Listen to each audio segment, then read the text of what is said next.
아빠까빨! 간단하게 보고 듣는 인도네시아 뉴스 11월 27일 금요일 시작합니다. 좋아요와 구독 버튼 잊지 마세요. 11월 26일 기준 인도네시아 코로나19 현황입니다. 전날에 비해 신규 확진자 수는 4,917명 추가된 51만 6,753명, 사망자 수는 127명 추가된 16,352명, 회복자 수는 3,842명 추가된 43만 3,649명입니다. 지역별로는 자카르타에서 가장 많은 신규 확진자가 발생하였습니다. 오늘의 환율 소식입니다. 백제은행 오늘 오전 8시 기준 US 달러 살 때 14,115루피아, 팔 때 14,145루피아입니다. 루피아 대 하나 정보입니다. 하나은행 오늘 오전 9시 기준 매매 기준율 100루피아에 7.86원으로 측정되었습니다. 이번 주 인도네시아 식자재 가격 동향을 안내해드리도록 하겠습니다. 품목은 킬로그램당 루피아 기준액입니다. 쌀과 짜배, 설탕의 금액은 전주와 동일하였고 바왕메라의 금액은 소폭 하락하였으며 닭고기, 소고기, 계란, 마늘, 식용유의 금액이 소폭 상승하였습니다. 구입 시 참고하시길 바랍니다. 오늘의 첫 번째 소식입니다. 인도네시아 정부가 내년에 총 29개의 주 정부기관을 해체할 계획이라고 밝혔습니다. 차우요 꾸물로 행정개혁 장관은 대통령 규정 또는 대통령령으로 설립된 10개 기관을 해체할 계획이다. 다른 19개 기관은 법률에 의해 설립되어 관련법을 개정 후에 하원에서 해체 절차를 밟는다. 내년에 정리가 끝날 예정이다 라고 언급했습니다.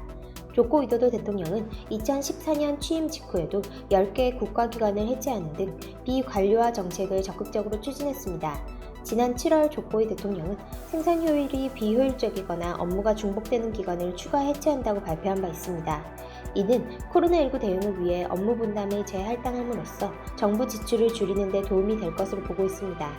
한편 트리삭티 대학교의 트루부스 법대 교수는 불필요한 정부기관을 정리하는 것은 옳으나 확실한 업무 분담을 계획한 후 실행해야 한다. 그렇지 않으면 효과적인 거버넌스를 도입하려는 계획은 실패할 것이라고 지적했습니다. 다음 소식입니다. 인도네시아 반부패위원회가 야당 사무총장 출신 에디 프라보어 해양수산부 장관을 체포했습니다. 어제 25일 반부패위원회 수사관들은 미국에서 자카르타로 돌아온 에디 장관과 아내를 공항에서 체포했습니다. 반부패위 관계자는 에디 장관을 포함해 여러 명이 반부패 혐의로 체포돼 조사받고 있다며 사기업에 새끼 랍스터 수출 허가를 내주는 과정에 부패 행위에 연루됐고 여러 정치인이 관련돼 있다고 밝혔습니다. 인도네시아 해수부는 2016년부터 새끼 랍스터 수출을 금지했습니다. 하지만 에디 장관은 동남아 국가의 랍스터 수요가 증가함에 따라 베트남에 수출을 재개하겠다며 올해부터 수출 금지령을 철회했습니다. 이러한 조치는 랍스터 생산의 지속 가능성에 대한 우려를 불러일으켰고 올해 7월 한 매체는 랍스터 새끼 수출 허가 과정의 부정부패 문제를 제기했습니다. 당시 에디 장관은 잘못을 부인했습니다. 에디 장관이 체포됨에 따라 이번 수사가 정치권 어느 선까지 확대될지 관심이 쏠렸으며 개각설이 다시 부상했습니다. 에디 장관은 작년 10월 조코 위도도 대통령이 두 번째 5년 임기를 시작하면서 해수부 장관으로 발탁됐습니다. 조코이 장관은 대선 맞수로 싸웠던 그린드라당 프라보어 수비안토 총재를 국방부 장관에 임명하면서 그린드라당 사무총장이었던 에디를 해수부 장관에 앉혔습니다. 앞서 5년간 해수부 장관을 맡았던 수시 푸지아투티의 인기가 워낙 높았기 때문에 에디 장관을 두고 왜 야당과 정치거래 때문에 비전문가를 앉히느냐는 반발이 컸습니다. 바다의 수호 여신으로 불린 수시 전 장관은 인도네시아 영해와 배타적 경제 수역에서 불법 조업을 하다 적발된 외국어선 총 500여 척을 수장시켜 조코이 일기 정부 장관 중 선호도 1위를 차지했습니다. 에디 장관이 반부패위에 체포됐다는 소식이 보도되자 수시 전 장관의 지지자들은 내가 이럴 줄 알았다며 관련 기사를 SNS에 퍼나르고 있습니다. 다음 소식입니다. 김상희 국회 부의장이 인도네시아 공식 방문을 마치고 어제 26일 귀국했습니다. 지난 21일부터 4박 6일간 인도네시아를 방문한 김 부의장은 후안 하원 의장을 비롯해 반방 국민평의회 의장, 노노 상원 부의장, 아지스 하원 부의장 등 인도네시아 의회 지도부와 만났습니다. 또한 아구스 무역부 장관을 비롯해 주 아세안 대표부 9개국의 대사들도 만나 정치, 경제, 보건, 방산, 여성 등 다양한 분야에 걸쳐 아세안 국가와의 협력 기반을 다졌습니다. 이번 공식 방문에서 한 인도네시아 포괄적 경제 동반자 협정 세파의 조속한 비준 추진, 우리 정부의 역내 포괄적 경제 동반자 협정 RCEP의 서명 계기로 한 아세안 다자간 경제협력 강화, 양국의 경제협력 가속화 및 보건의료 및 방산 분야의 협력 강화 등의 성과를 이끌어냈다고 김 부의장 측은 전했습니다. 김 부의장은 특히 아세안 대표부 면담에서 아세안 국가와의 다자간 경제협력 방안을 논의한 뒤 RCEP을 계기로 향후 한국과 아세안 국가들이 상생 번영하는 미래 공동체가 될 수 있도록 노력해 줄 것을 당부했습니다. 헌정사상 최초의 여성 국회 부의장인 김 부의장은 첫 일정으로 인도네시아 하원 여성 의원들과 간담회를 갖고 여성 대표성 강화 및 여권 신정 방안을 논의하고 양국 의회 여성 의원들 간의 소통을 강화하기로 했습니다.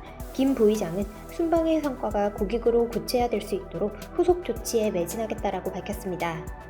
다음 소식입니다. 연중 기온이 25도에서 30도를 웃도는 인도네시아 발리섬과 롬복섬에 최근 잇따라 우박이 떨어져 가옥 30여 채가 파손됐습니다.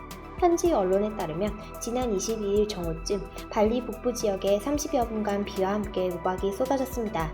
지역 주민은 짙은 구름이 끼더니 강한 비와 함께 얼음덩어리가 내렸다고 말했습니다.